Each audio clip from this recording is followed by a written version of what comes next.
साथियों, पूरा देश लॉकडाउन में है। लोग आवश्यक आवश्यकताओं के लिए ही घरों से बाहर निकल रहे हैं। इसी बीच महाराष्ट्र के पालघर से एक खबर आई कि 2 साधु समेत 3 लोगों की मॉब लिंचिंग में हत्या हो गई। मीडिया ने भी इस मुद्दे को प्रमुखता से उठाया। तमाम पार्टियों के लोगों ने इसको प्रमुखता से उठाया। खास तौर से भारतीय जनता पार्टी या संघ परिवार से जुड़े लोगों ने इसको हिंदू मुसलमान करने की भी कोशिश किया। महाराष्ट्र सरकार ने त्वरित कार्यवाही करते हुए सैकड़ों लोगों को इसमें गिरफ्तार किया और अभी ये खबरें आई हैं कि उनका संबंध आरएसएस और संघ परिवार के लोगों से, भारतीय जनता पार्टी के लोगों से है। फिलहाल कोई भी हो, जिन्होंने भी ये अपराध किया है, उनको कठोर से कठोर सजा मिलनी चाहिए। दूसरा मुद्दा जो अहम है, जो मीडिया में नहीं आ रहा है खास ज़्यादा प्रमुखता के साथ में, उस मुद्दे की तरफ मैं आपका ध्यान आकर्षित करना चाहता हूँ। देश भर में जब से लॉकडाउन हुआ है, पुलिस की बर्बरता लगातार बढ़ती जा रही है। देश भर में पुलिस के द्वारा लोगों की पिटाई की खबरें प्रतिदिन सोशल मीडिया में वायरल हो रही। उनके फोटो और वीडियो वायरल हो रहे और अभी तमाम जगहों से, तमाम राज्यों से ऐसी खबरें आई कि पुलिस की पिटाई की वजह से लोगों की मौतें तक हो रही हैं। लेकिन इसके बारे में मीडिया कोई खबर चलाती हुई, प्रमुखता से खबर चलाती हुई दिख नहीं रही है, जो कि बेहद अफसोसजनक है। तमाम मौतें देश भर में पुलिस की बर्बरता से, पिटाई की वजह से हो रही है। मध्य प्रदेश के जबलपुर में एक बंसीलाल नाम के किसान, जो कि अपने खेत से वापस आ रहे थे, पुलिस की पिटाई में उनकी मौत हो गई, ऐसी खबर आई। मध्य प्रदेश के ही धार जिले में एक 60 वर्षीय व्यक्ति की पुलिस की पिटाई की वजह से मौत हो गई, ये खबर भी आई। बंगाल के हावड़ा में लाल स्वामी नाम के व्यक्ति, जो कि दूध लेने जा रहे थे, उनकी पुलिस की पिटाई से मौत हो गई। इसी प्रकार से राजस्थान में सीकर के त्रिलोकपुरा के रहने वाले राम सिंह शेखावत नाम के व्यक्ति को, जो कि दवा लेने जा रहे थे, पुलिस की पिटाई की वजह से उनकी मौत हो गई। इसी प्रकार से बिहार में बेगूसराय में संतोष शर्मा की पुलिस की पिटाई की वजह से मौत हो गई। उत्तर प्रदेश के अंबेडकर नगर जिले के टांडा कस्बे में रहमान नाम का व्यक्ति, जो को बिस्कुट लेने जा रहा था, उसकी पुलिस की पिटाई की वजह से मौत हो गई। ऐसी और भी खबरें हो सकती हैं, जो खबरें नहीं आ पाई हैं लोगों तक। लेकिन ये तमाम उदाहरण इस बात के लिए पर्याप्त हैं कि देश भर में पुलिस की बर्बरता काफ़ी बड़े पैमाने पर, ये तमाम खबरें इस बात को प्रमाणित करती हैं कि बड़े पैमाने पर पुलिस की बर्बरता बढ़ गई है और पुलिस की पिटाई की वजह से लोगों की मौतें हो रही। तो ये सवाल खड़ा होता है, आखिर पुलिस को पिटाई करने का आदेश किसने दिया है? पुलिस को लोगों को पीटने का लाइसेंस किसने दिया है? क्या राज्य सरकार ने पुलिस द्वारा लोगों को पीटने का लाइसेंस दिया है, या केंद्र सरकार ने पुलिस को ऐसा आदेश दिया है कि आप लोगों की पिटाई करो बर्बरता से? ऐसा कोई आदेश किसी राज्य सरकार, केंद्र सरकार ने नहीं दिया है। अगर नहीं दिया है, इसके बावजूद भी पुलिस की पिटाई की वजह से लोगों की मौतें हो रही हैं, तो आखिर इन मौतों के लिए जिम्मेदार कौन है और इन पुलिस वालों के विरोध में कार्यवाही क्यों नहीं हो रही है? ये बड़ा सवाल खड़ा हो रहा है।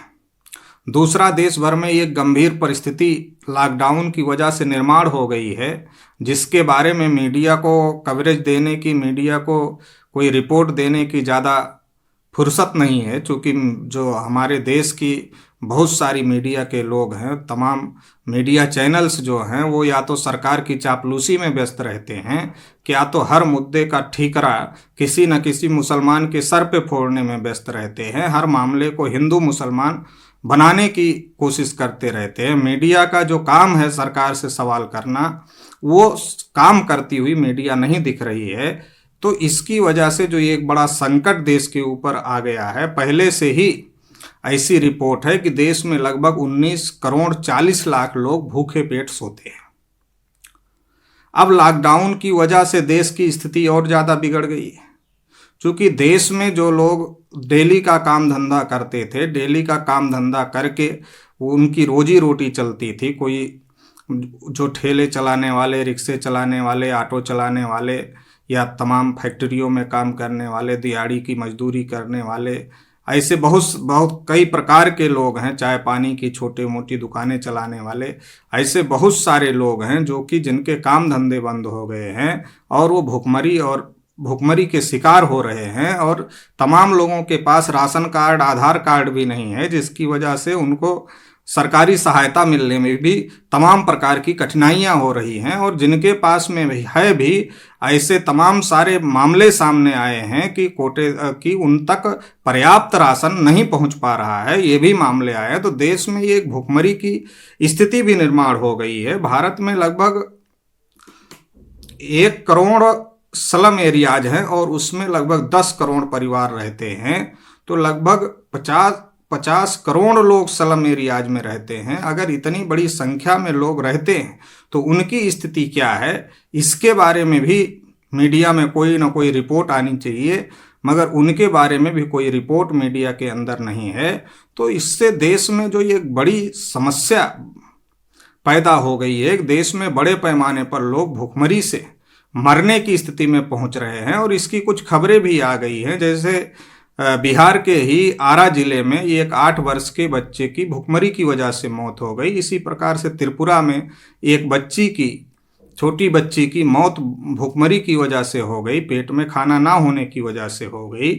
वो बहोड़ा नाम का एक जो फल होता है, उसके माँ बाप खा करके उस पेट भर रहे थे, लेकिन बच्चे को वो हजम नहीं हुआ, इसकी वजह से उसकी मौत हो गई। तो ये जो स्थितियां देश में निर्माण हो रही हैं और देश में भुखमरी से बहुत सारे लोग मरने की स्थिति में हैं, इसके बारे में भी कोई रिपोर्ट मीडिया के माध्यम से नहीं आ रही। तो आखिर इन मौतों के लिए जिम्मेदार कौन है, ये भी एक बड़ा सवाल है। दूसरा बड़ा सवाल ये है कि जो मजदूर अलग अलग देश के अलग अलग हिस्सों में फंसे हुए हैं, उन मजदूरों को हजारों किलोमीटर पैदल चलने के लिए वो मजबूर हैं और दर्जनों मजदूरों की मौतें रास्ते में हो चुकी हैं। बहुत सारे मजदूर और उनके बच्चों की मौत रास्ते में हो चुकी है। आखिर इन मौतों के लिए कौन जिम्मेदार है? एक तरफ तो गवर्नमेंट विदेश में फंसे हुए लोगों को भारत लाती है, दूसरी तरफ जो उत्तर प्रदेश की सरकार ने जो कोटा में बच्चे पढ़ रहे थे, उन बच्चों को बसों के माध्यम से लाने का काम किया। बेहद दिल्ली में मजदूर सड़क पे आ गए तो उत्तर प्रदेश की सरकार ने कहा हम लेके आएंगे। लाने के नाम पर सोशल डिस्टेंसिंग तो छोड़ो, उनको भूसे की तरीके से बसों में भरा गया, किराए से भी ज़्यादा उनसे वसूल किया गया।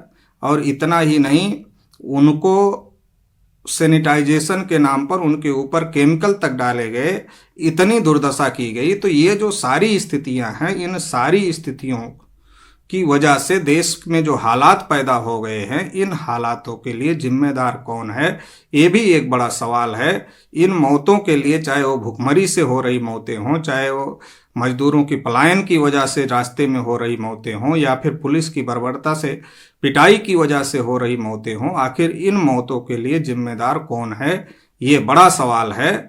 निश्चित रूप से जो भी इसके लिए जिम्मेदार हैं, उनके खिलाफ भी कठोर से कठोर कार्यवाही होनी चाहिए। इसलिए मैं तमाम राज्य सरकारों से भी ये अपील करना चाहता हूँ कि जो भी पुलिस बर्बरता की वजह से जो मौतें हुई हैं, उस पर दोषी पुलिस वालों के खिलाफ कठोर से कठोर कार्यवाही किया जाए और देश के अंदर कोई भुखमरी से ना मरे, इसकी पुख्ता इंतजाम किया जाए, व्यवस्था किया जाए। और मजदूर जो अलग अलग हिस्सों में रह रहे हैं, उनको वो जहाँ रहते हैं उनके घरों तक सुरक्षित पहुँचाया जाए। क्योंकि ये जो मजदूर हैं, ये उद्योगों की रीढ़ है, इनके बगैर उद्योग नहीं चल सकते। ये उद्योगों की रीढ़ हैं, तो इनको भी बचाना होगा। गरीब और अमीर का फर्क ना करते हुए सरकार का ये कर्तव्य है कि उसे हर नागरिक की रक्षा करनी चाहिए और हर नागरिक के साथ इंसान की तरीके से, इंसानियत के आधार पर बराबरी का व्यवहार करना चाहिए। तो तमाम राज्य सरकारों से भी हम अपील करते हैं कि व्यवस्था किया जाए, तमाम मजदूरों की व्यवस्था किया जाए और जो भुखमरी के कागार पर हैं उनकी व्यवस्था किया जाए। और जो भी पुलिस वाले बर्बरता से कार्यवाही कर रहे हैं, उनके खिलाफ कार्यवाही किया जाए। और केंद्र सरकार से भी हम ये अपील करते हैं कि इसमें दखलंदाजी करके इन इन लोगों को, इन जो पुलिस की बर्बरता है इसको रोका जाए और तमाम लोगों की व्यवस्था किया जाए।